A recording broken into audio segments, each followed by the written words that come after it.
Hello, everyone. Hello, everyone. Welcome to Doodle and Chill.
Hello, everyone, and welcome to Doodle and Chill. And tonight I got with me Matt Burke. Hey, what's also up, known everybody? as Metal Movie and Brewski, Boom Cutter. Lots of fun names. Yeah, the guy behind the Butch Cleaver book. Okay, hold on. Let me close my door.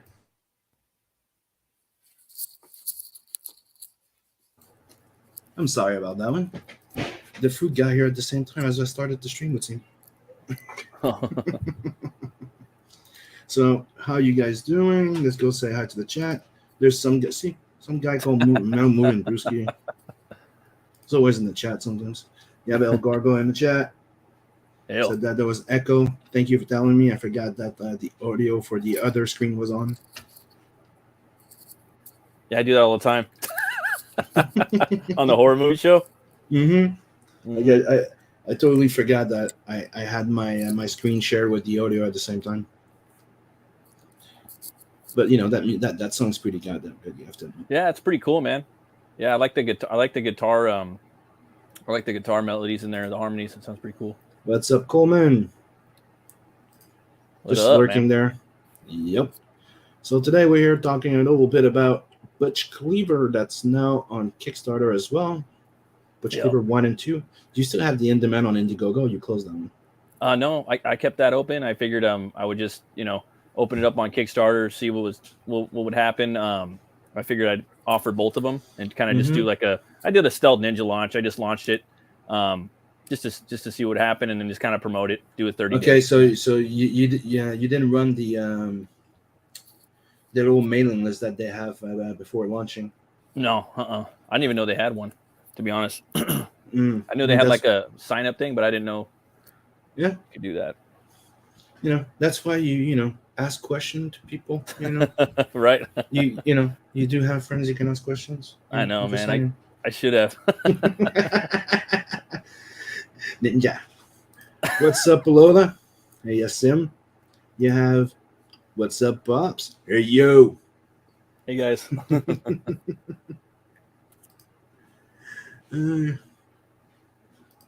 Everybody's saying hi to everybody in there. So, yeah. So, quick pitch for people that don't know about Butch Cleaver. Sure. If you guys don't know about it, Butch Cleaver, I have both the books up on Kickstarter and on Indiegogo. It's 1 and 2. It's about this butcher that gets killed and he's brought back to life by a voodoo curse, and that curse gives him the power to weaponize bone on a molecular level.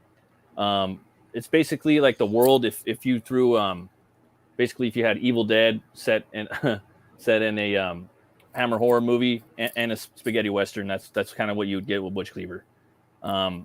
Butch he was once a butcher, and in this world it's a kind of gothic cityscape, western town, if you will, and called Oubliette. He's killed and brought back to life by the curse, by the voodoo doll, possibly, and that curse gives him the power to weaponize bone on a molecular level.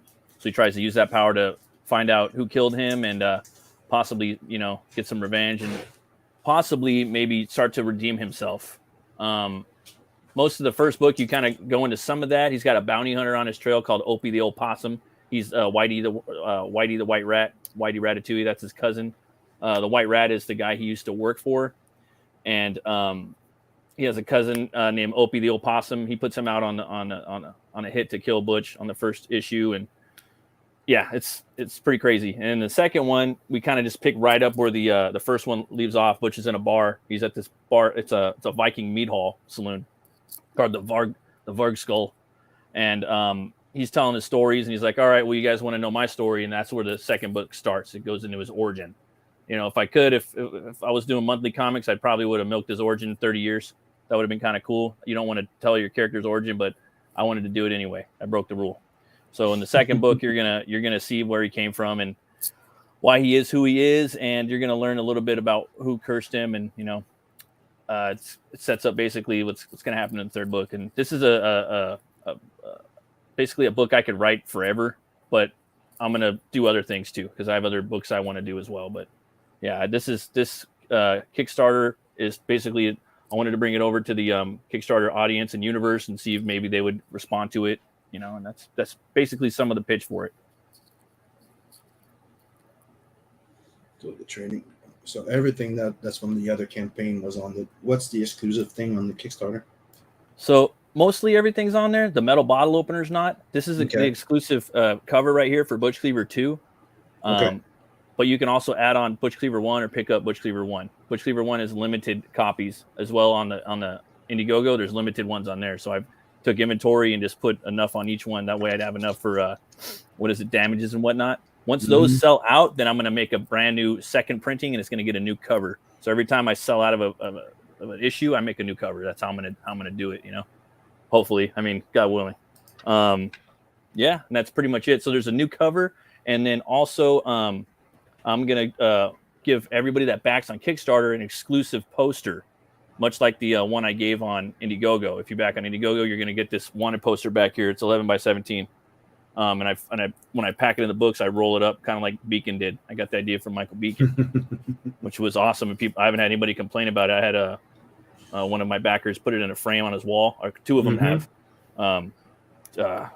So that worked out. So I figured, you know what? I'm going to do one for Kickstarter. I'm either going to do a spaghetti Western movie style poster inspired by Butch Cleaver, or Butch Cleaver inspired, or I'm going to do a Hammer horror film inspired type movie poster for Butch Cleaver. So I think I was thinking today I'm probably going to go with the Hammer idea, and so I'll probably be doodling that on here. I'm going to be doing some thumbnails, and then if today, and if I can, I'll jump into the 11 by 17. So that's what I'll be doing today, I guess. So here's the Indiegogo. Yeah. With $5,030 and 88 backers. And yeah. One thing I did want to show is this. Okay, let me show this. Oh yeah. Then activate this little thing. What up? And I have both. Oh snap. Both yeah. Butch Cleaver, and I we also very appreciate a lot the bottle opener. Pretty cool. Yeah, that was pretty fun. And Sim also he did some badass cards on the Indiegogo campaign. I really wanted to buy them, but yeah, some other people swooped them up. So it's an honor when someone draws your character. It's, you know, you really is at a loss of words. So, and then let alone it's Siminator, you can fucking draw like a motherfucker. So I was just, oh man, love your work, bro. Thank you again for that. Thank you. Thanks for having me on today too. I appreciate it hanging out here. It was my pleasure. I remember the first campaign. Yeah. Right. There's always some problems, right? The extension didn't work. We got like a few hours left, and we're like, okay, let's make this happen. No. Yeah, man. So that's basically the spiel for that, you know. So that's what I'm doing right now. I have Butch Cleaver 3 ready to go, but to be honest, it's probably going to be a while before that comes out. But this will give you guys some reading if you haven't had it. It's 2 books. The next book I'm going to be working on is called Hell War. And then after that, I'll probably do Butch Cleaver 3. But Butch Cleaver 3 is the script's already done. I already have it in the other room. It's already typed up and everything. I just got to put it out. That one's going to be different. That one's going to be half of it's like a quest, and the other half of the book's going to be a chase. So think Mad Max Fury Road inspired. So I already have that. It's going to have some my types. It's going to have my version of werewolves that I haven't seen anywhere yet. So I really wanted to do that book. So I have plans. what's your Hell War project? So Hell War is it's a bounty hunter that works for Hell, the goddess of Hell, and he basically goes throughout the 9 realms, doing her bidding. Whatever she wants, he has to do. Whatever bring back to her whatever she wants, and she's trying to gather as many souls as she can. The storyline, basically, it takes place in the 90s, so it's Viking. It's like a cross between Hulk, Lobo, and Thor, and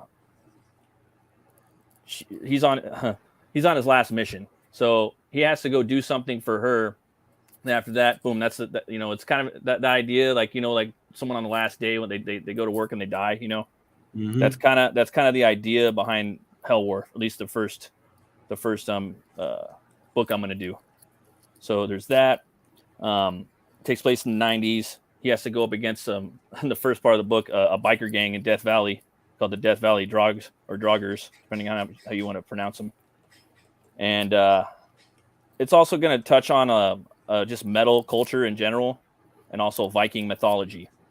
It's a post-Ragnarok tale, and basically it's almost like, what if Ragnarok happened and we still the remnants of Ragnarok still survived, and some of the gods died and some of them lived, and it's an alternate 1990s version of that. So that's basically what's going on with that. So it's going to have a lot of action, adventure, metal.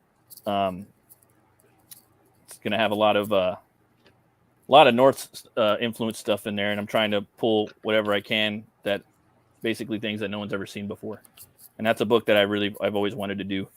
And one of the characters, without giving too much away, the bartender in Butch Cleaver, Vargbjorn, from the Varg school, he's in Hell War's band. So the guy's name is Hell War. He has a band, and he's a bass player. So somehow he's still alive from the 1800s. He's still alive in the 90s. So that'll be a little something. He's got a pretty funky bass guitar. He's got these big ass bear claws that come out of the side of the guitar and out of the neck. The knobs are like little bear claws that he twists and turns. And yeah, if I ever did an I could actually do a whole like anthology, like a Western anthology of Butch Cleaver, with the characters if I wanted to. And there's a Viking Western in there I want to tell. There's a lot of stuff. It's got a lot of possibilities. A lot of the characters could have like a little one shot if I wanted to. But yeah, man, that's pretty much what's going on with me right now. I'm gonna be working on Hell War for a little bit because I'm just kind of learning and doing everything myself. So one day, hopefully. And if people want to get your book, they just go on Indiegogo. They can back it, and you send it right away. Yeah, I'll send it next day. Like, if it's on the weekend, it might be like 48 hours. But the last dude or dudette, whoever that backed me, I think they did it at 1:00, and I went and packaged everything up and I mailed it off by like 1:45. So it was like, for me, it was a record-breaking time because I live like 1 block from the post office. So I was able to run down there and mail it off because they closed at like 2:00. Mm-hmm. So yeah, man. And I just want to have something available for people all the time, basically. Okay, I'm gonna catch up with the stream, the chat. So we have smash the like button, share the stream, retweet each other post. Haha, thank you. What's up, Mugwai? Hail. You have Hexalon. Hail, aliens. Hail. Oh, hello everybody, and welcome to the stream. I'm doing a little quick doodle of Butch Cleaver right now. That looks tight, dude. I like that. Love your style, man. Well, I have a little bit more time right now than when I did the other one. The other one was a surprise, remember, during the stream. Yeah. It's awesome, though, man. Love it.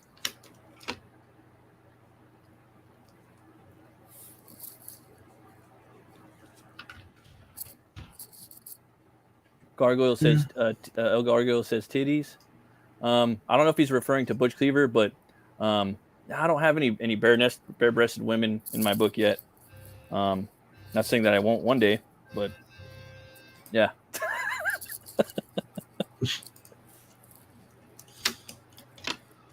They want tea. It's in us. I do have a badass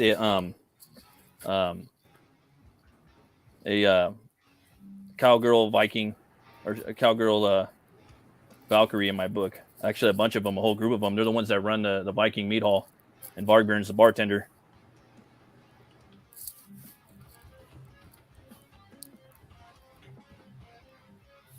But she's just kind of in the background, you know, hanging out with people right now in the story. She doesn't really do anything.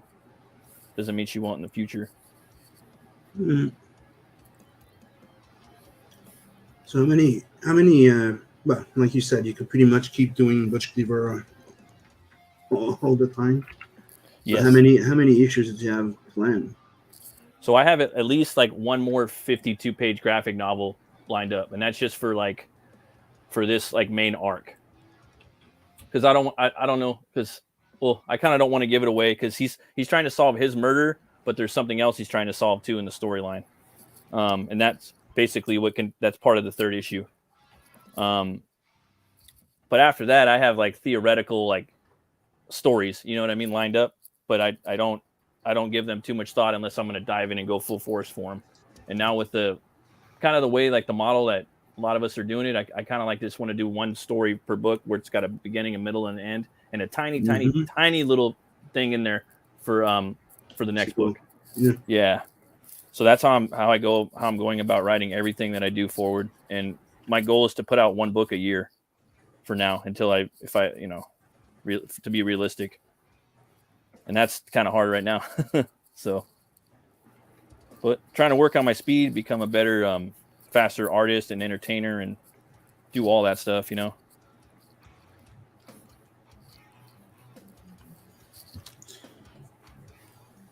But I would say at least like, I'm sorry.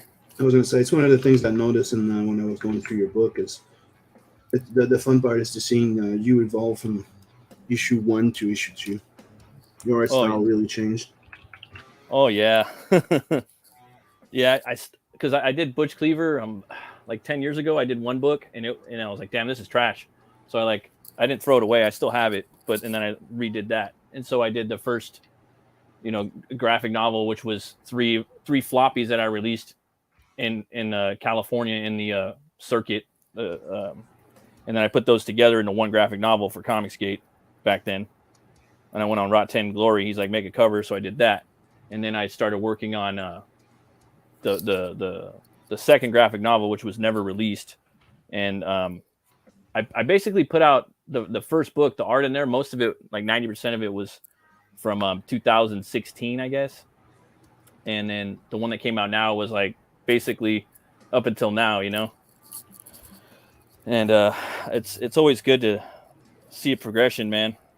You know, hopefully get better, you know. Mm-hmm. Well, that's what she did. Thanks, man. You didn't get worse. I'm trying, man. I'm trying to look for, trying to do things like for speed, and trying to like do things to scratch those itches that you want to do as an artist. Even if you're not quite there yet, but you still want to try to do it. But then is it worth doing it? Because you need to put out a book, you know, and sometimes you might be wasting too much time on one thing, and you kind of just need to tell the story, you know. And a lot of the time they're not really looking at all the stuff that you're really looking at. They just want to have a good story and kind of flip through it. But it's a hard balance, dude, because like I want the art to look a certain way, even though I don't, you know, I'm a newbie, you know. But you'll get there eventually. Yeah, that's the thing. Yeah, it's just trying to find that happy balance, man. Like I want to get my speed up, you know. But you know what helped me to gain my speed up was for a while what I did was I did what's called speed drawings. Technically, what I do here, I would sit down for like half an hour, like 30 minutes, sometimes 15 minutes. I would give myself a time and just try and draw something in that amount of time and share it, like no matter what. Even if I hate the freak out of it, but say that done in 15 minutes. You know what I mean? Yeah. Like lock yourself in. But you don't have to share it but that's what I did. Yeah, no, I don't care. I don't mind sharing anything I do. Yeah. That's one of the things that I thought was funny in the beginning. Some people was like, when they saw my book stuff, they go, "Oh, you're evolving," because they compare it to my speed drawings. I'm like, Yeah. well, It's like not even you really. It's like just an there's a exercise. difference. Yeah. It's like a game basically. It has nothing to do with really your art style too much. Exactly. I just try and get something done quick. Yeah, no, but I ain't gonna lie, man. I think some of the quickest like knee jerk ideas are some of the best, you know. Yep. That's the worst thing. It's like when you do sports or anything, if you think too much about the shot, you're gonna miss the shot. If you just rely on your instinct, you throw that shot, you usually make it. Yeah, and sometimes you just can't think about stuff. Like I got one of my kids has to take a pill right now, you know, and it's the first time that the kid had to swallow a big pill, you know, and I'm like, you can't really think about it because it's gonna like lock your body up, you know. Yep, and it's gonna stuck in your. And you're gonna throw up. So it's just like hard though, you know, and trying to figure out how to do that, and it's just like you just got to do it, you know, just take the shot or something, or if you're gonna jump in the water, you got to just jump in the water, you know. But yeah, man, it's what up, Hex? What up, Dragon Pisces? Oh, what's up, Dragon Pisces? What's What up, Brian? Hey, Brian. Thanks, guys. Thanks for coming out and checking this out. Dan, that's sick, Sim. I love that shit. And that's something too about like Butch Cleaver. Like he doesn't have like you could switch him up. You know what I mean? He could change his clothing around too. You know? Yeah, but it's like the first time I did it, I was trying to keep like the actual skull. But then this time I'm just going nuts with it because I know that you're not. Oh yeah. I'm sending Brian the link if he wants to join in. Oh, dope. Like Preston drew him with like a cool cowboy hat, his style. That should look tight as fuck. Yeah, man. There's just different ways. Like the first hat that I kind of landed on him, I wanted to give him kind of like a fedora, kind of like a Freddy Krueger hat. You know, that was the main inspiration was Freddy's hat. And then over the years, it kind of evolved into this like fedora cowboy hat. That's the best way to describe it. And then I'm doing researches on like hats during the Wild West, and like a lot of the hats they didn't really wear. Like there wasn't that many cowboy. Like there was a lot, but there was a lot of bowlers and stuff. Just fucked up like looking weird hats, you know. So it's fun though, man. But I'm like, all your books are in the same universe, right? Like your whole, like everything you have, or do you have kind of like? Nope. I mean, that's and everything that's in the Nadverse. That's why I did that book like that.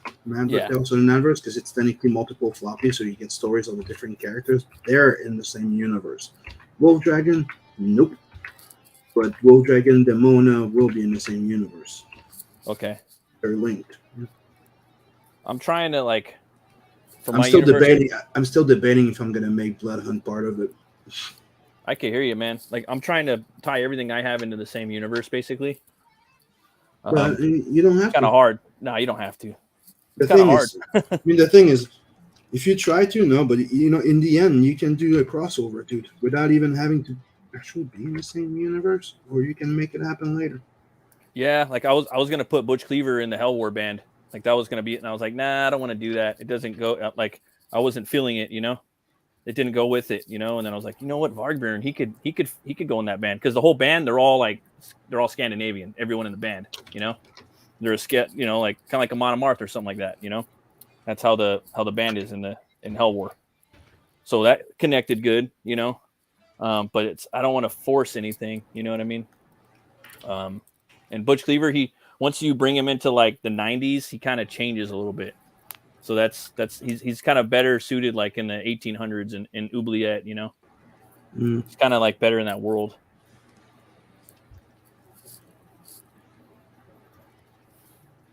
That's cool, man. I can't wait for Wolf Dragon. I'm gonna get there eventually, but that's gonna be after the Mona.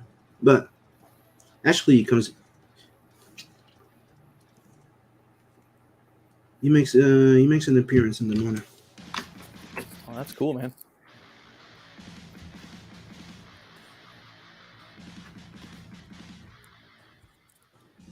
Interdimensional portal, best plot device ever.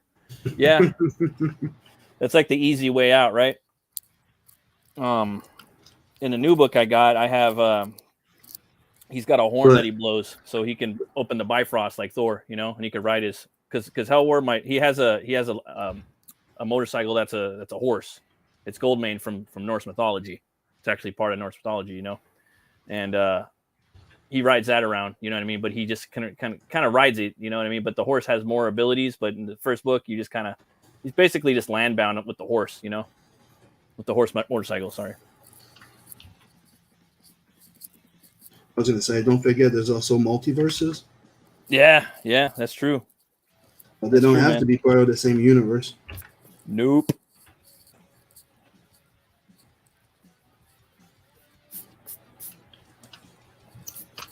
I like Greg Capullo's work a lot. He was like a big influence on me, you know. Mm-hmm. But what he does for like his when he's gonna do a cover, he draws it really small, like a little box, you know. Yep. That's what I do too, and it really helps me out. I mean, I don't know what I'm talking about, but I mean, it's the main thing that they teach us in designs. Oh, really? Yep. So that's everything that I do. I kind of, for the most part, anything composition, technically, you try and make it small, or you know, when you create a logo, you reduce it to the smallest thing to see if you still recognize it. Same thing with the design of a silhouette, like Matt, a silhouette. No matter what you do with him, you're gonna recognize him because he's like a quarter moon. Yeah. That's cool, man. I remember like seeing that too, like on the Hobbit special features. They had all these dwarves, and they're like, "Oh, if the silhouette doesn't pop, you know, and they can't identify which dwarf it is, yep, then we can't do that." So every time I design a character, I look at the silhouette. And I'm like, "Damn, that shit ain't popping." So I'll do something with the design, you know. Mm-hmm. It kind of helps. Yep. Yeah. It really does.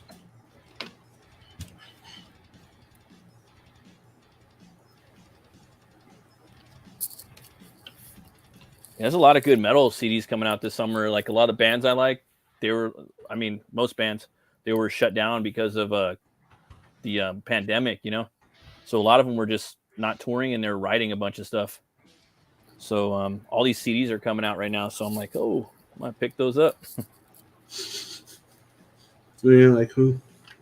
Amon Amarth just came out with one. I did a little review about that on my channel. Like sometimes I'll review like metal, you know, on Metal Moves and Brewskis.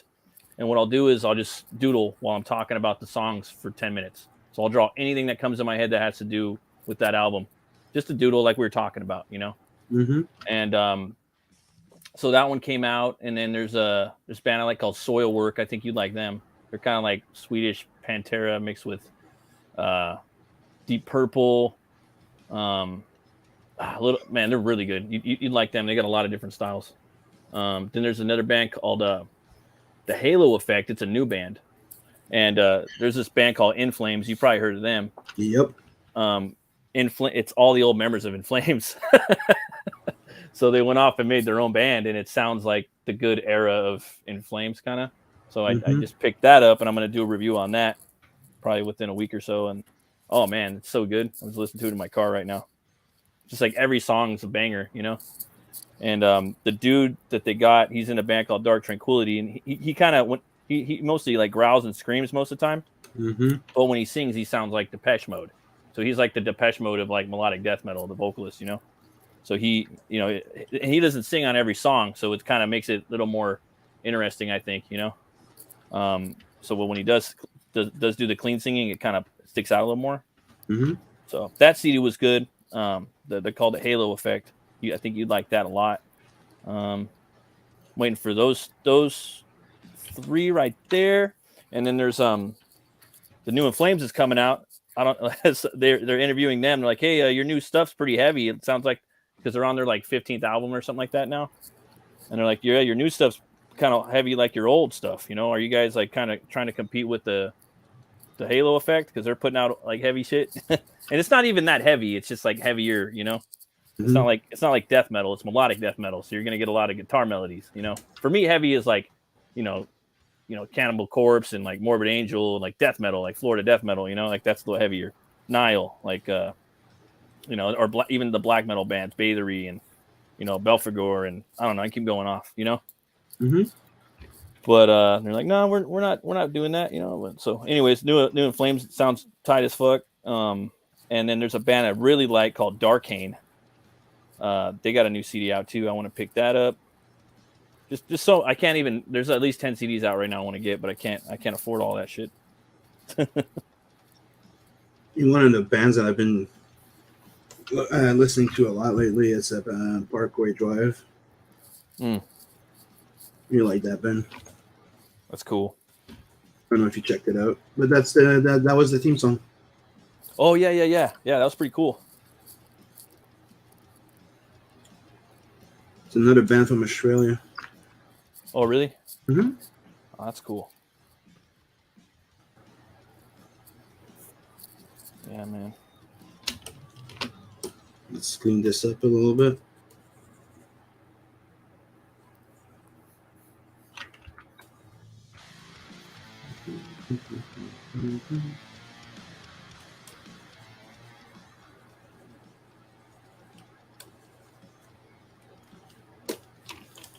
Yeah, I'm looking at like a lot of those like old Hammer movie posters, and a lot of them are really basic. You know what I mean? Like they have only like a couple shapes in there, usually 3 shapes.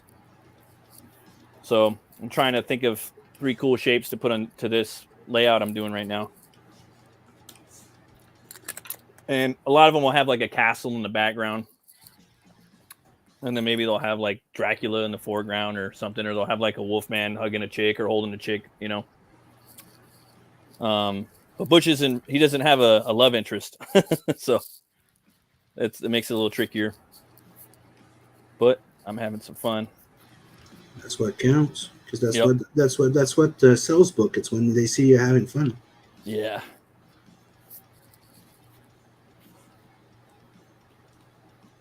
And I will say Butch, he's kind of like, he's kind of like a Michael Myers type character meets like Tony Soprano type dude, but he's trying to redeem himself. It's kind of hard, like trying not to spoil the story, but the book's been out for a while, so it's like, might spoil a little bit of it, Well, you could maybe the first one. Yeah.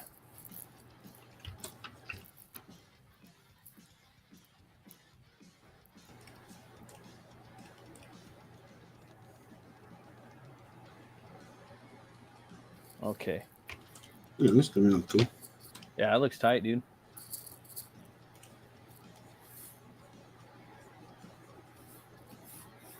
Yeah, I'm liking playing with that new pencil I put together in there. Was that sketchy one you've been talking about? Yeah. Yeah, that's awesome, man. I love that.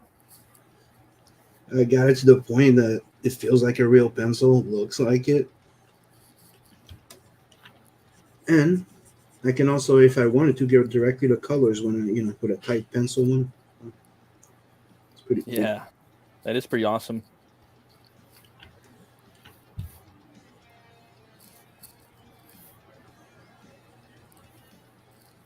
Is to have it to the point that it's additive. You can go from gray to all black, and when you do those strokes, they pick up instead of all going like. Because I draw a lot with strokes. Yeah. Yeah. I'm gonna figure out one of those pens as well and make it perfect. Perfect. How do they say on the what was it? Street Fighter. Perfect. You play any video games lately? I've been playing, but I played Vermintide 2 in that Ninja Turtle game. Oh, that Ninja Turtle, the Shredder one, right? Yep. We even played on Live Me and Chris on the Morning Rose with Soul Lane. Cool, it's fun, dude. Coleman was talking about Death by Stereo. I've heard of them, but I've never heard them before. Yeah, man. Pretty cool. He's a bit he's a big punk rock and metal fan too.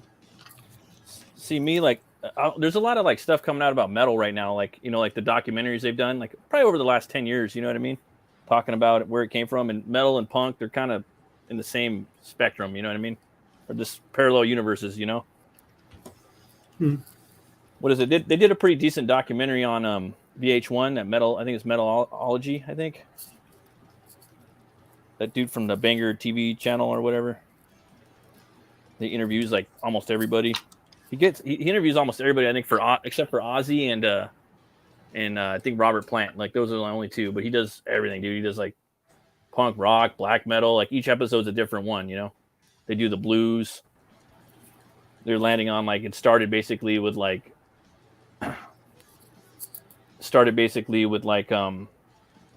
Wagner's like classical music, the blues from the South with the a lot of the like Howlin' Wolf and Chuck Berry, and then it moved into like with the Yardbirds and Black Sabbath and Led Zeppelin, But I don't know, man. I think one of the first. It's hard to say, you know what I mean? Like what people like because metal is so vast, But for me, I really think that like the real heavy sounding like first metal band would probably be Motorhead.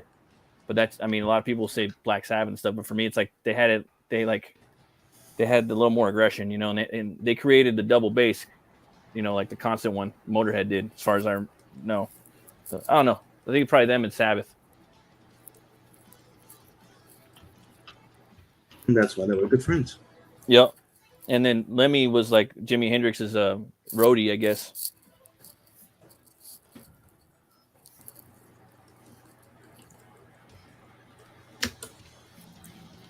And Lemmy was a legend. What's that? And Lemmy was a legend. Yeah, he was, man. I like Hell War. That's where I got kind of his. He has the Lemmy. He has the Lemmy mustache, and it's kind of like me paying tribute to him a little bit. Yeah, I want to put a bunch of like little metal jokes in the book. You know what I mean? Like little stupid shit. Like he might say a line that is a metal song and he's actually doing it. Because a lot of metal songs are like, I don't know, metal. Let's just say that. They do some pretty fucking crazy stuff sometimes. Yeah.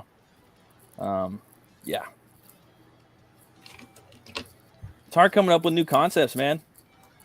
But well, I mean, if it's something you really like, if it's something you really like, you know what I mean? You're like, yeah, this is tight as fuck, and like, oh wait, someone's already doing that. All right, I got to tweak it here and there, and make it my own. And it's like we kind of, if you can, you're almost like obligated, like to like make something, dude, because the way that like the mainstream's putting out stuff now, it's not that cool, in my opinion. Most of it, kind of, not what it used to be. That is true.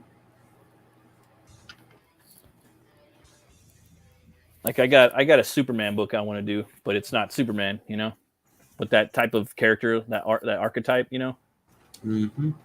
And I have like a kind of like a Batman one too, but I'm not going to do that. It's just lots of stuff. Yeah, there's a few that I'd like to do as well. And it's like if you land on a gold, like something really people like if I did something that everybody liked, I would just focus on that. Like, oh, people like that, and I'm having fun doing it. Hell yeah, dude. It's kind of like the dream.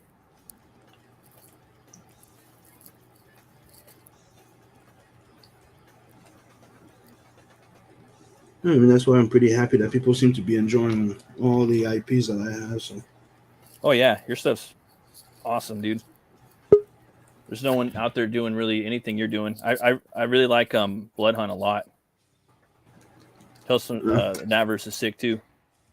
Well, thank you, because one thing's for sure, there's going to be a crossover coming soon, and I'm already starting working on the sequel story. Yeah. Blood Hunt, and a standalone story. Ooh, I can't wait for that. Plus a year one that I'm thinking of doing when I'm doing the full color edition of Blood Hunt 1. Oh, you are? You're gonna do the full color, huh? Yep. What up, Brian? What's up, Brian? What up, How you doing, bro? Yo. I'm okay. I'm all right. What's up, man? multitasking, filling out, like spiffing up my resume and looking for peer support specialist jobs in my area. Guys, oh man, I gotta say, that's a sweet Butch that you're drawing there, Sim. Yeah, it is. Yeah, that shit's awesome, dude. It's freaking badass. Yeah, it is. Thank you. But yeah, I mean, like Matt was just talking about, like how whack. I was just gonna say, I just felt free and improvised the hat. Oh, yeah, that's what you got to do, man. Well, what I love about Butch Cleaver is the fact that Matt created this weird Western alternate reality or dimension, right?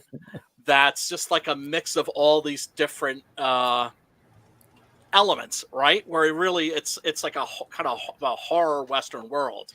I mean, freaking Butch himself, his origin is he gets murdered and fed to pigs. Right, which is pretty nasty. And Matt comes up with all these like creative things that he can do since he can manipulate bone at the molecular level. Just another Monday in the 1960s. Yeah. Yeah, I mean, 60s, 70s. Yeah, that came from Hannibal. So I was like, damn, that's fucked up. I saw it happen to Gary Oldman in there, and I was like, that's a pretty bad way to die. And then it was kind of organic with the storyline, Did you ever see Snatch? Yeah, I have it. They do that too. Remember? That's why they fucking big top. It's also in a Spanish horror film called Human Beasts.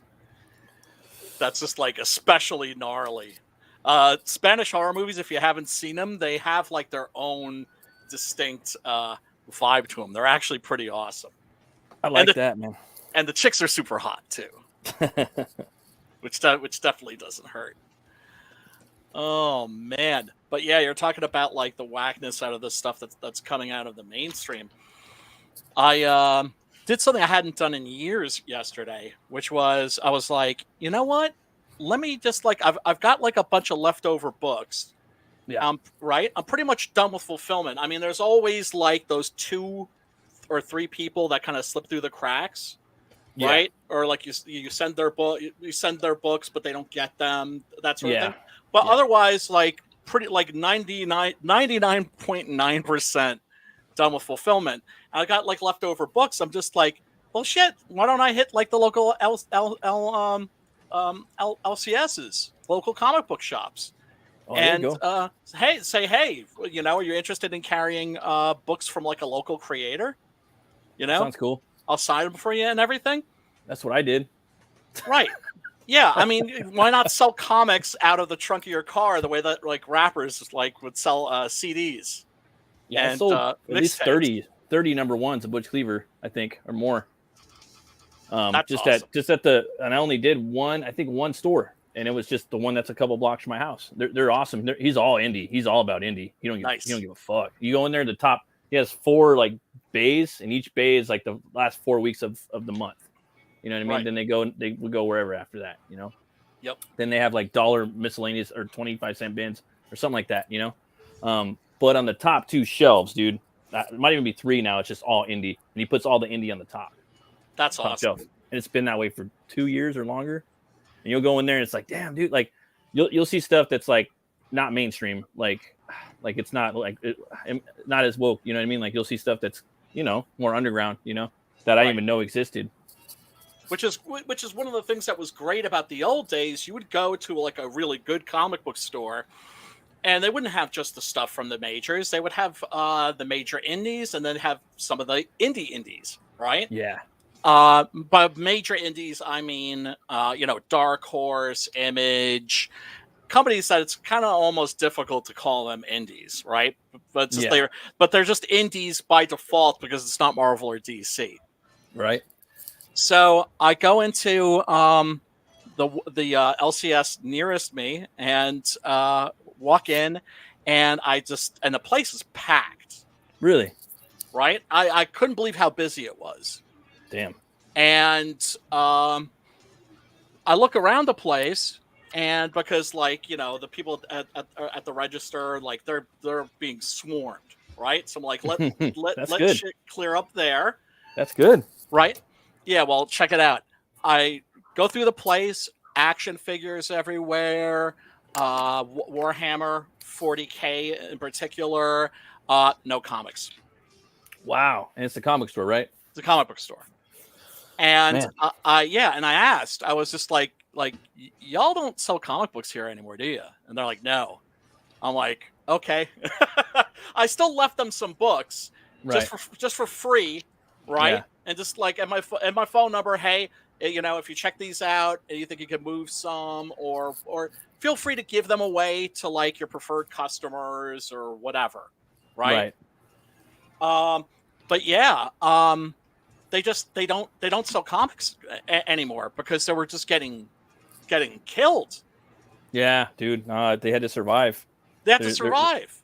They're forced to like they forced their hand. You know what I mean? Yeah. Mm-hmm. So it was all like, oh, yeah. Dude, I could have gone fucking. Oh, dude, if I had like a credit card with me and I was just like a little depressed, I could have gone nuts in that place. They had so much cool shit, right? Yeah. Stuff that you used to only be able to buy online, right? They had the Ultimate McCready from The Thing. That was calling my name, but I had to walk away from it. But you know, also tons and tons of anime figurines but no comic books. Huh. And yeah, I mean, I remember even before the pandemic, a guy at one of the other LCSs in my neck of the woods said like, yeah, I'm not carrying Marvel or DC anymore. It's smart. He should just carry indie. You know what I mean? If he was carrying a lot of Alterna. Yeah, and that's an easy Alterna is easy. You know what I mean? That's an easy gamble right there, and you're still a comic book store if you carry them. You know exactly. What I mean? Yeah. Maybe that new Mark Millar stuff coming out. You could. That's mainstream, low risk, high reward. You know what I mean?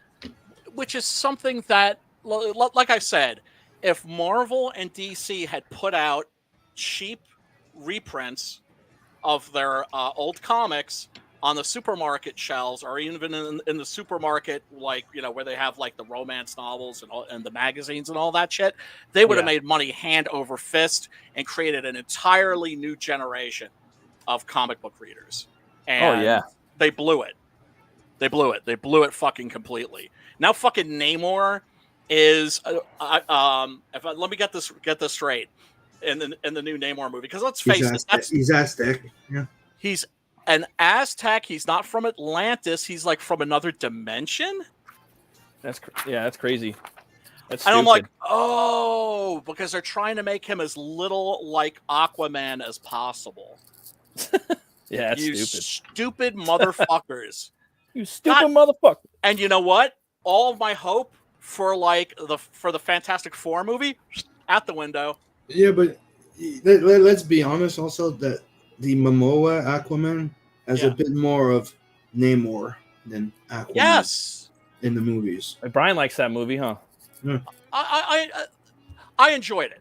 I like that movie, dude. I only watched it once. Like 15 minutes. Aquaman. Mm. Everybody hates it. No, I enjoyed it. It was all right. I enjoyed it, but it shows the pieces that were changed or added to make it more of a romance story. Like it's weird. The movie does change up, like the entire feel and even the scenery, like the aesthetic, the saturation, everything changed. Like he probably didn't even need her in the movie that much. You know what I mean? No, like, she was not supposed to be that much. Like maybe just like, hey, what's up? Can I get your number? Maybe we get married in the next movie or something like that. Or I don't know if they got married in this one either, but I don't know. Fucking Amber Heard. That's a whole lot of hot and a whole lot of that's fucking sick, crazy. Bro. Yeah, boy. That's fucking tight as fuck. Bitchin'. I love it. You think I'm gonna do now when I sign those sketches? I'm gonna put Doodle and Chill. Yeah, boy. Hell yeah, man. So people know. That's dope, awesome. Dude. I love it. Yeah. Like I was saying before you got here, Brian, it's like when I came in, like I remember like when people were looking at my art from Blood and going, "Oh, your art changed a lot from what I used." I'm like, what you talking about? And people would always mention those fan art, those sketches I would do. I'm like, dude, I do that in like 15, 30 minutes or max an hour sometimes. I'm like, that's just a drawing game. It's just an exercise. It's something I give myself a challenge. Like Right. finish not perfect. Like I have to get it done in that time. It's just like if I don't get that drawing done in 30 minutes, I'm dead. Yeah. That's pretty much my game. Like right now, I'm trying to lock in these layouts for that poster. You know what I mean? And I want to have at least the layouts done today. You know, I've already done one, but I always want to get I always want to get a blade and a fucking revolver in the picture. Like it's hard for me not to put his gun in there and his because he has a Butch Cleaver weapon. Like that thing right there is his Butch. It's his fucking Butch Cleaver. You know, and he has a cleaver, and then he's got the gat, which is like made out of a spinal column. Yeah, and and he's got the weapon, the butcher cleaver or whatever you want to call it. It's got a butcher knife and a meat cleaver combined into one, you know, and you could put them together and, you know, like if I'm in the movie, I want to hear the popping, you know what I mean? Like whenever he morphs, you could hear the popping, you know, it's hard to. Right. Because it's like bone that's like shifting. Yeah. Shifting all the time. And it can also fuse and things like that. Right. It's all magic. Yeah. It's a really cool character and it's a really cool world. But I'm also really excited about the thing that you're working on, that you're planning to put like 2 years of work into. Oh, Hell War? Yeah. Oh God, that looks like so much fun. That looks metal as fuck. Like that's like all me, man, and like it's like I got to do this book before I die. You know what I mean? So that's why like I have to do it, man. I want to do Butch Cleaver 3 and a bunch of other stuff. Like believe it or not, like I got a one shot of St. Patrick's Snake Slayer. I got a one shot of Chris Kringle Krampus Killer. I want to do one shot of that. I got a vigilante Batman like book, and there's also a fucking Superman like book I want to do, and I also have a fantasy like Lord of the Rings I want to do. It's kind of like Blood Omen and Legacy of Kain, you know. Right. Like there's all that shit I want to do, but this one, it's like I have to do this one before I die, you know. Right.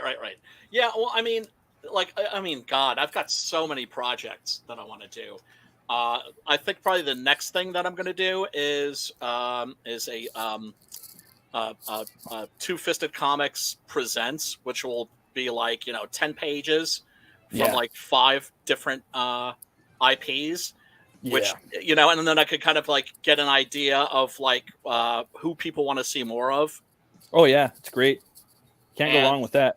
Yeah, and I've got a sword and sorcery thing, and a science fiction thing, and just so because there are all these genres that I love, right? Same here, dude. It's like you look at somebody like George R.R. Martin, right? Now that's a guy I was a fan of like decades. Oh yeah, Captain Harlock in the zone. There you go. That's what I was trying to find. Like, here's the file of like that's when I started doing all those quick drawings, right? Yeah. So check this out. Like I was giving myself 1 drawing or 2 a day. Oh, dude. Oh yeah, this Alita, and I was making people vote. Like Batfleck. I like that. Yeah, man. Oh, look at that. Look at that. Me, Jack Burton. Oh, hell yeah. Oh, that's a nice combo. That's so cool. Yeah, man. What's really crazy is you've seen like Ink Spots post like some of his warm-ups. I'm just like, dude. You remember that guy from the bicycle repair guy from the Superman, the Soup World, and the full Monty, the Monty Pythons? Oh yeah. There was just one guy that was not super, and they would all go to that guy because they couldn't fix shit. Yeah. Cable. Right. Nice. I think that. Oh, Captain cool. Kanukistan. Conan's. That's cool, man. Ooh, nice. You not only did a Dalek, you did like the little like squid creatures that are like piloting those things. That's cool, man. That's good likenesses on those actors you got. Yeah, man. Really good. Ah, nice. Oh man, I remember that. That's bad. That Galactus and Silver Surfer. Oh, that's not the one you saw. I did another one that I took more time after. Gotcha. Yeah, you would know. Awesome, dude. Yeah, bad. Well, what's his name? Something Terrador. That was freaking Bond's doing the book right now. That was part of the comic book I used to. Oh, the Black Terror. That's Black Terror from Heroes of the North. Nice. Those are all You got- characters from Heroes of the North. You got so many, man. You got these up on your Instagram or what? They're not all on the Instagram. I should probably put them all up, but They're I don't so want cool, dude. I would. There's Yeah, so much to like. You know what I mean? Yeah, but you got to understand also, guys like Sim, Vinny, etc.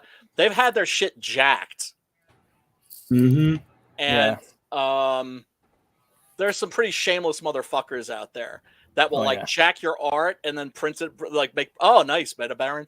Will like print your shit up and like sell it at conventions and shit. Yeah, that's fucked up. I've heard stories about that. Even like forever they've been doing that. Like shameless shit. I'm a big fan of it. Does it show? Oh hell yeah. That's awesome, dude. Yeah, man. Hulk. Yeah, World War. Predator. No, not World War. Planet Hulk. Well, that's a sick Predator. Yeah, Ooh. it is. Damn, dude. Oh, I like that Frank Castle. Humphrey Bogart. I got two faces, huh? The more cartoon, and the actual actor. The actual. Nice. Yeah, well, I mean, one of them looks more world weary. Damian Wayne? That's awesome, dude. Like, I was making people vote, so I was picking up things and I was just doing them. That's cool. Yeah, I mean, it's so cool, and This is when I was accepted in my business school. oh hell yeah. It's so cool, and also, I mean, it's just like, I find it interesting that you warm up like an athlete, whereas like when you're a writer, you usually don't have that sort of a thing. At least, I don't know any writers that like. I mean, I know writers that, and I've done them myself, where you do like little experiments, right? Especially when you're starting.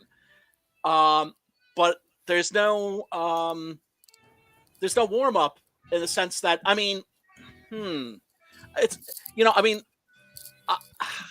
I always I understand it's not like a mystical process. I understand that when it comes to illustrating, there's a lot of hard work and a lot of training and elbow grease involved, but it's still somehow always somewhat, I don't know, mysterious to me. Like when I see, look over an artist's shoulder when they're working, to me, there's something magical about it. Oh yeah, that's cool, man. Seeing him work. Man of War. Oh man, I loved the last version of that they did. Oh, I think I got a shape I like finally on There's here. more. But then I did the Halloween ones. Oh yeah, Halloween's coming up. And now you're that's good, man. You're gonna love those. Oh, that's awesome. I love your cartoony stuff, dude. Like, oh man. I do too. You just really nail it. Like, did you do any caricaturing at all in your life? And not really. It's just I really like animation and cartoons. So that's what I do. I have a background in there. Like I studied in animation. I love animation since a kid. Like I always loved it. So I remember that's why the cartoonish style comes from. Yeah, right. I love that. I think that's the best. Like for comics, like that's what we should all be doing. Like you're nailing all of these characters: Beetlejuice, Candyman, and I'm talking about like Christine. The likenesses of Christine. Oh yeah, that's sick, dude. Wanna play? Nice. Ooh, man. There that's we go. That's a good one right there. Yeah, it is. Oh man. Cthulhu and the Deep Ones. Dracula. That's like modern Elvira, and then Elvira. Oh. Oh yeah. Wasn't she gonna I don't know if she was gonna franchise that character, because I know Oh, it is. There's comics coming out at IDW or something. Huh. Evil Ernie. Oh, I love Evil Ernie, man. I hope that one. Your favorite what's his face? Frankenstein? Yeah, man. Freddy. Little Butch Cleaver right there, influence. Man, look at that Jack. Damn, you nail those faces. Good, man. I haven't seen that much of your likeness drawings, like where you're drawing characters out of movies. Right. Like, you really nail those fuckers, dude. Yeah, you That's really do, dude. Wow. I don't. Oh, the head turn. Yeah. You should put that on fucking. You should put that on fucking Twitter and Instagram, dude. I agree. That would. I think that would get some traction. Yeah, like that Kiefer Sutherland dude looked just like him. Yeah, I mean, it's interesting when you see. I mean, when you have artists. I that was are really good at proud doing- of that one. That one's Oh yeah, cool, it's dude. awesome. When you have artists that are really good at doing likenesses, Nemesis. you can then like literally Yeah. kind of cast What is it? actors. Neo Yeah. Yakatep or something like that. Yeah, the crawling chaos. That's what I'm doing now. Like for my characters, I'm like referencing actors. That way, like there's consistency. Hopefully, for me, anyways. Oh my Some- god! Like when I was reading. There you go. You're gonna love Oh that yeah, one. Ooh, hell yeah! Zombies George. don't run. I like that zombie on the left, dude. And that's fucking brutal. Except he made George like way too short. He was like 7 feet tall. Yeah. They're taking pictures from the top. Get it? He's the tall fucker. Well, no, I was thinking more like George was like standing in like a ditch or something. I love this movie. Oh, of course. Oh yeah, Shaun of the Dead. that one's like I so want good. to. Oh damn, dude, a lot of these like would look really cool on shirts, bro. I know. You know what's funny? You could like go to cons and fucking sell these. People would buy them. Yeah, But that's the you thing. print out a bunch of It's prints. the thing, and I don't want to do. Like somebody. Let's just say I went there with my one of my girlfriends back then, and she printed a few and she sold them, and I was not really happy. Oh, that's fucked up, man. But The like, thing- no. But those the are thing, gold, bro. she sold it. I got the money. That's not why I was not happy. right. Oh, I was gonna okay. ask, like, It's me. That's like I don't want to be selling prints of Batman. right. Oh, you no, want- no. Yeah, Yeah. you want your own characters. I would say some of the movie characters. You know. So I technically use it to promote myself in a way. Yeah. Right. Yeah, I love that Butch Cleaver, man. That's fucking bad. And let's go It's over really something cool. else. Hold on. Let's go back to the. It's Sit there and stare at it. bitchin'. All day. I could just stare at all your artwork all day and just not draw right now. Seriously. I didn't know you had all those, man. You're fucking keeping shit from me, bro. Oh, that's Yeah, bad. That man. was Wanger's. That was Wanger's dude right there. That's cool. I miss Wenger. Yeah, him and like Adam Post and Sam Mhm. and Preston. They really like helped me out. Who else? Rot Oh, Cam. and Rot and Death Metal Hero. They all really helped me out, dude. Get my book off the ground, all you guys. Did you ever notice Matt the Merc? He's wearing the Oh pin. shit! I didn't even see that. He's rocking your merch, dude. He's rocking your merch. And dude, even back then when I did that piece, Inkslayer. You got some Yeah, sweet man. merch, dude. I like that that fucking long sleeve Matt the Merc. I want to get that. I know. I'm like, I'm Matt the Burke. I'll rock that shit. Ooh, I like that. Damn. And that was oh man. That was the what's the name? Santana. Yeah. That one's got like a real Bisley feel to it, the way you were sketching it. Yeah, I agree. Oh There shit. you go. The old That's one. in I the did book, with me, yeah. Yeah, I printed boy. that. That's in print. That's in Butch Cleaver 1. I haven't seen him in a while. The guy that does that book, Chaotic Flux. Yep. Well, I mean, there's a lot of people that sort of disappear nice. from the scene. I just hope that they all realize that that they're always welcome to come back. That we're not going to like look at them sideways or something. Oh fuck no. Like it could. Oh wow. That's Oh man, coming soon. can't wait for that, dude. I can't wait for that. Oh! Like Blood Hunt and fucking See the difference Doc between Salem. quickly done during a stream Yeah, I remember that. and inked after. They said, "Can you give it a little cleanup? I would like to use it." So a little cleanup. Hey, it's the best art in that book. No, thank you. Yeah, I'm down to use the one today in the book somehow for some if you want. It's up to you. That Butch Cleaver piece is fucking bad, dude. Yeah, so, you got to. Yeah, I mean, you got to hook Matt up with that shit. Well, I mean, hook me up, but I mean, if you want to put it in there, it's up to you. Remember that one? Oh yeah. Oh yeah, that shit's sick. Dude, so many of these. It's. I like that one. I like the blacks. Yeah, That one. me too. Nobody remembers that one. Camarella. No, that one. Oh, That's the invisible girl from Heidi. Monster MD. Heidi, the really which is such a great character. This like super smoking hot chick who's like invisible. The stupid shit I used to do during other streams. Nice. Yeah, this. Oh yeah. Kratos. God of War. That's a Viking Kratos right there. Mm-hmm. When Ethan was looking for a design for Lynx. Oh, very cool.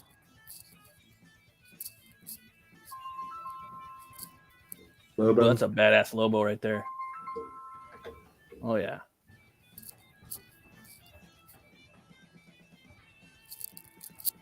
Oh, hold on. Yeah, dude, I did a whole bunch of those. Yeah, these are fantastic, dude. Yeah, man. That's amazing. So cool. It's like infinite amaze balls.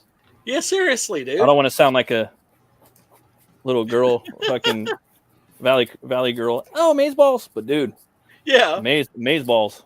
Hey, look, sometimes you see shit that's cool that turns you into like a valley girl. See, like, how could we not turn that into something? That's a work of art.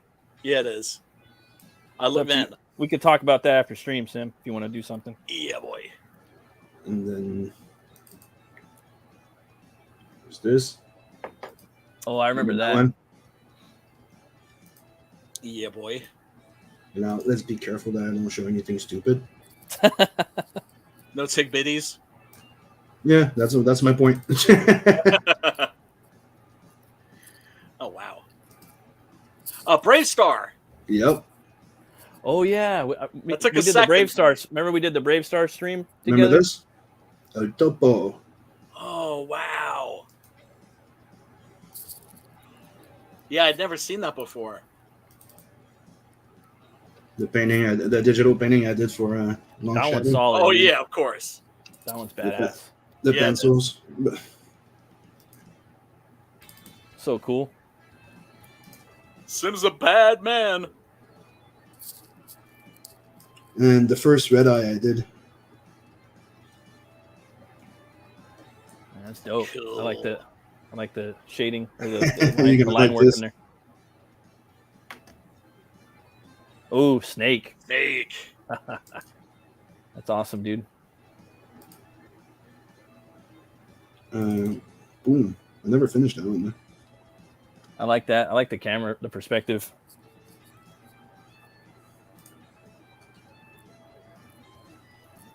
Yeah, that's pretty much how I got better. As you can see, like all my quick sketches got better and better and better and better. Exactly. Yeah, but it's you're forcing yourself to stop having to build everything from. How can I say? You can visualize it better. There you go.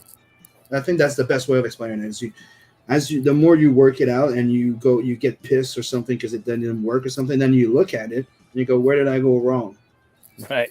Then you analyze the thing. You know, like sometimes I use the easy like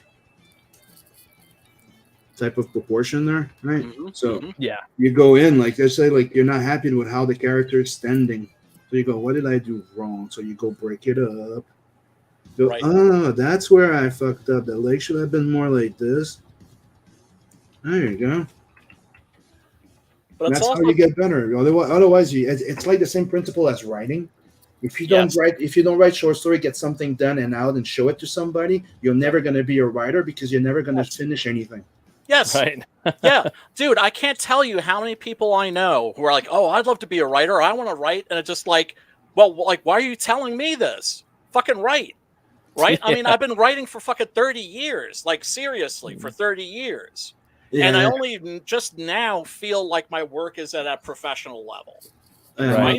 I'll be honest with you. Harlock is one of those IPs I would like to get my hands on just to be able to do one big story type of thing, but my way. Oh, Not just my way, but like remaking the first story or something. You know what I mean? Like, yes. Yeah. What did you think of the What did you think of the CGI movie? I fucking loved it. I did too. The scenes, Matt, if you haven't seen the Captain Harlock movie, like the new one that they did, that's in this like photorealistic CGI animated style. Yeah. There are shots of of the ship, right? Crashing in like Harlock, just like fucking ramming motherfuckers, and coming out of like this black cloud. It's just, dude, like, yeah, you got to at least watch the if you watch the trailer and you don't get a boner, I would be amazed. Oh man, metal as fuck. You guys want to see my 2 layouts I got for my cover? Fuck yeah. Mm-hmm. All right, so here's the first one I did right here. Right, this is like my warm up. I don't know if you can really see it. Not much. Hide your face. Tilt it. Start by hiding your face, and there you go. There we go. You see it? Yeah, Yep. yeah. So there's that one, and then there's this one. It's not that we don't like your face; we just want to see your drawings. Yes. That looks cool. I like the composition. I like this one more. Yeah, I do too. Yeah, I do too. You like to see the blade and the guns? How they're kind? I like that shape. So I'm gonna do that. Dude, you are. I'm gonna have his castle right here, and I'm gonna have his bone. His bone cocoon right here. Yeah. He got his gun right here, and then I'm gonna have his skull in the background, and I'm gonna have a big like kind of hammery style font down here. Because I told him before you got on, I said for every backer, I'm gonna do a poster for this campaign on Kickstarter like this one. Yeah. But it's gonna be an inspired either spaghetti western style Butch Cleaver or a hammer inspired. So I figured, you know what, I'm feeling kind of hammery. I want to do a hammer style one. You know, nice. I've been just researching hammery stuff for like the past, I don't know, month or something. And just, dude, you know I'm a hammer stand like to the extreme. Yeah. So I know my hammer time. I've like literally seen like every movie. Well, not every movie. Every horror movie the Hammer ever put out, because they actually started out making like these like stupid comedies. Oh yeah, look at this. This is what the kids use right here. They make their paints and stuff. So I'm gonna draw on this right here. Oh, nice. Very, very freaking cool, dude. Yeah, I mean that's the thing. You're putting in the time. You know. Yep. And it's just like it breaks my heart when I see people that want to do something and they don't because they're afraid of failure. And it's like, well, duh. The first time, the analogy I always give then they go, is, but I don't want people telling me I'm not good. I'm like, even if you were the best person in the goddamn world, you'll still say you suck. So just go out there and fucking do it. yes. Not everybody's gonna like your shit, and then you're not gonna grow unless you fuck up, and you're not gonna grow unless people tell you what they feel. Wear a fucking cup. Wear a fucking cup. And, and be and don't take it personally. Always think of the work as something outside of yourself, right?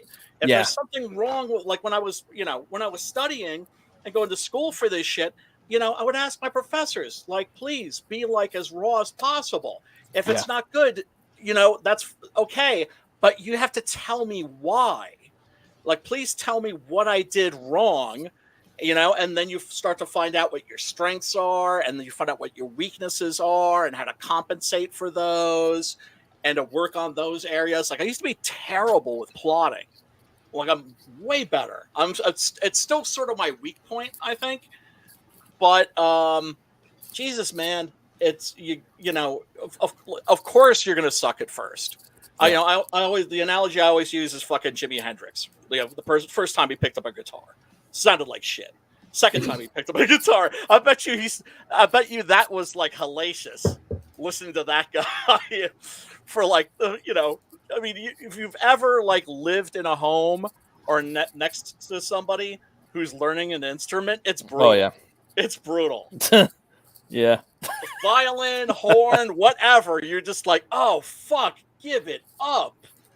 But they don't. But you don't say that to them because. Someone singing, like you go lock yourself in a room and put on your metal album and learn how to sing and growl and shit. That was me back in like high school, like you don't want to be listening to me, and then eventually I got to be in a band, and then got to play at the whiskey and shit, and that was pretty fun. Oh, that's awesome, dude. Not that it's probably hard to get the whiskey, but it was something, Well, it's a legendary venue. The Mentors played there, for fuck's sake.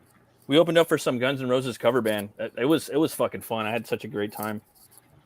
Yeah, that's got to be fun. That's got to be fun performing. And I'm putting like in my book Hell War, they play there. That's like the first That's how the book opens up. They're playing there, but it's not whiskey. It's a different. You're gonna know it's a whiskey, but I'm not calling it that. Yeah. Let's just say Rasputin. Rasputin's in my book, and it's his bar.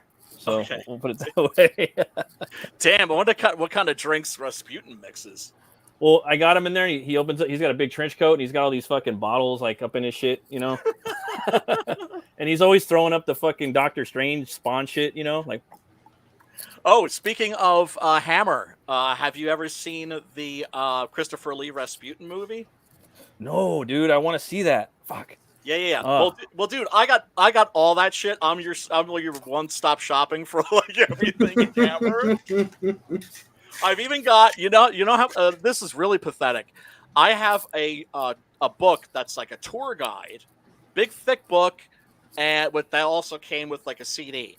It's a tour guide for all of the, like when you're in England, all the locations where they shot like this scene in that movie, so on and so forth. All the yeah. I'm just like, I like that shit. Yeah, but it's like, you know, I still haven't even been to England, which pisses me off. But it's just like I bought that knowing like, yeah, one of these days I'm gonna get my ass over there, and the first thing I'm gonna be thinking is like, okay, take me to like the Hammer spots. Yeah, dude. Like I'm into that. Like if I had time, I like to just look at stuff. Like when I went over to Mexico and we're in Guadalajara, I just like looking at all the cathedrals, you know. Yeah. And it felt like I was in like the Butch Cleaver thing, you know. And I want to go to like I want to go over New Orleans.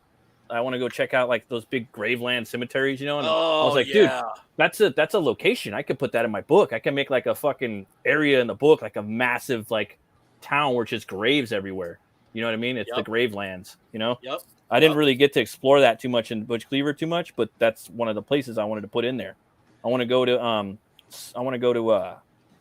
Norway and Ireland. I want to go check out all the castles. There's so many castles in Ireland. I want to go there bad. What am I thinking of? The French cemeteries, the ones that are in like the Jean Rollin movies, are fucking amazing. I want to go to. I mean, lots of like catacombs, iron. Oh, well, yeah, dude. That's like, of course in France. That's the first thing you want to see. Johnny Halliday? No, fuck that. I want to see the fucking catacombs. I do. I just want to see it, you know, for a little bit. All right, cool. I'm out. You know, let's go get some local cuisine. You know what I mean? We're in France. Fuck, they're gonna have all kinds of bomb grub there. That's where like. That's where all the bomb grub came from. Where they took it like a science and took. You know what I mean? Well, dude, Nolans is supposedly like the shit. Yeah, and especially when it comes to seafood, and I'm like a seafood like fiend. That's my shit. Me too, man. Oh man, I love making gumbo. Like I don't know how to make it from scratch, but I get like the Louisiana brand, like add water roux, and I throw like andouille in there and shrimp, and oh my god, the okra comes out bomb though. No one complains when I make it. So, oh man, that sounds tasty. You know, it's not cheap, but it's pretty bomb. Seafood ain't cheap. No, it ain't. It's on the pricier side. And the interesting thing about that is that it used to be really cheap. Like the only people that ate lobster in like the 1800s were like really poor people and children. Like caviar. It's just like, and now, of course, it's like, oh man, yeah, no, seafood is not not cheap. I haven't been able to afford sushi for a while now. Oh, dude, you gotta make the ghetto sushi. What were you saying, Tim? I didn't say nothing. Oh, my bad. I'm hearing shit. We do spam musubi, which is Hawaiian, you know, spam sushi here. So bomb. Really?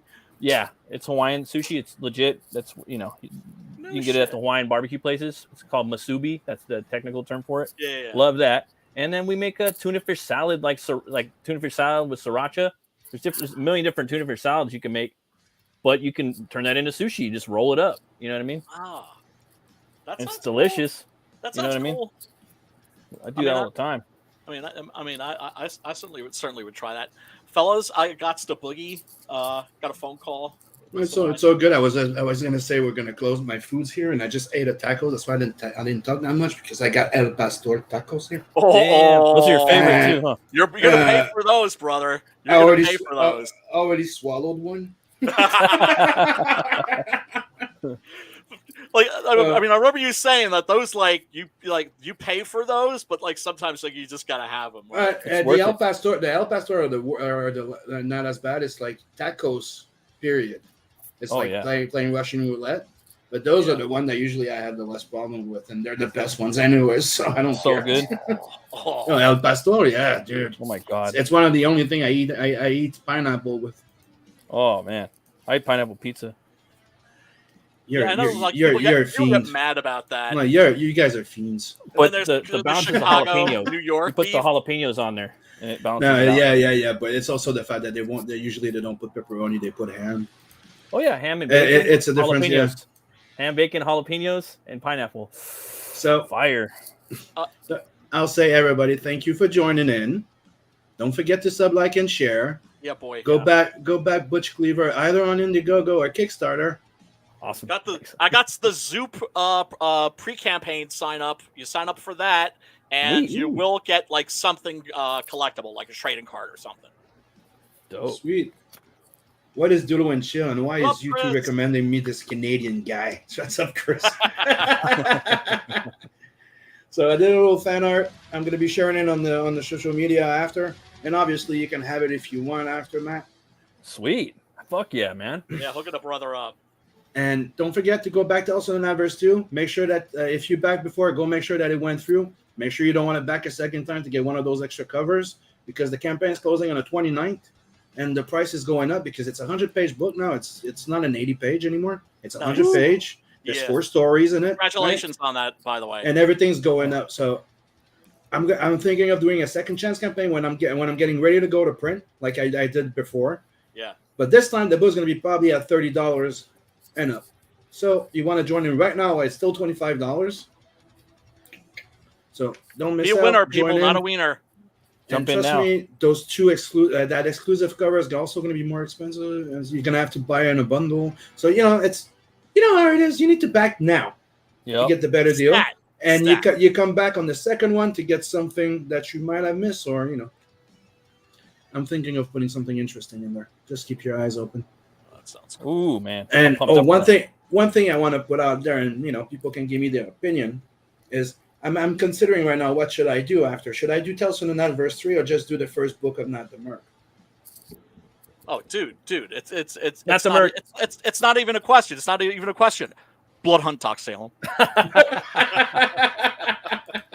I just like Nat a lot. He's cool. Yeah, but I like the whole universe too. But because you know that the plan is to do.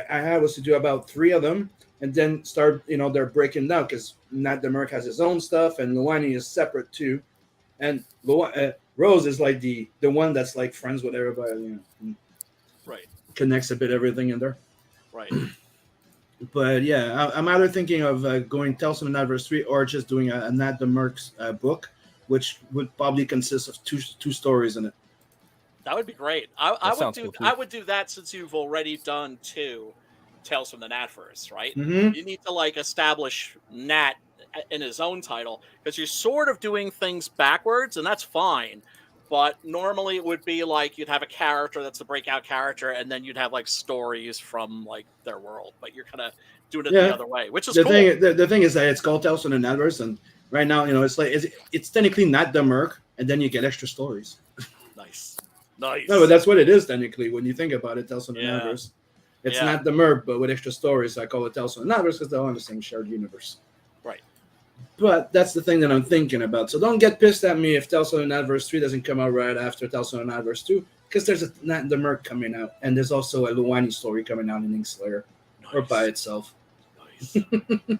Looking forward to that shit, man. Looking forward to it. So go join in Tales from the Adverse 2. If you're just new, there's still the $69 tier for the catch-up tier. So go in and check in check your DMs if you already back, because you probably missed an email.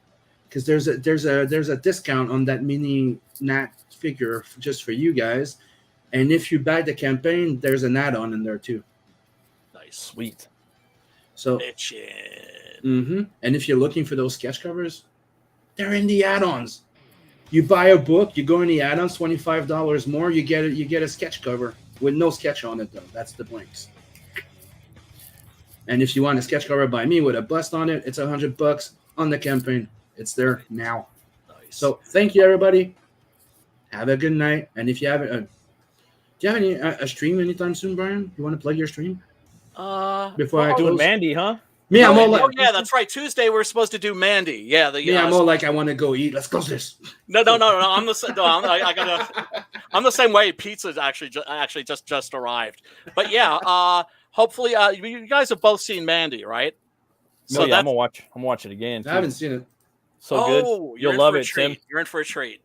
Just wait till the last half. If you don't like the first half of the movie, it's the fucking it's a second slow half. burn. It's a slow burn. Pure metal. You will love it. But it's one. But I don't think it's boring. It's one of those films that you just kind of sink into. Yeah, right? it's definitely not boring. just Even the takes you first for a half, ride. the chapters, and I think King Crimson does the music, right? Some of it.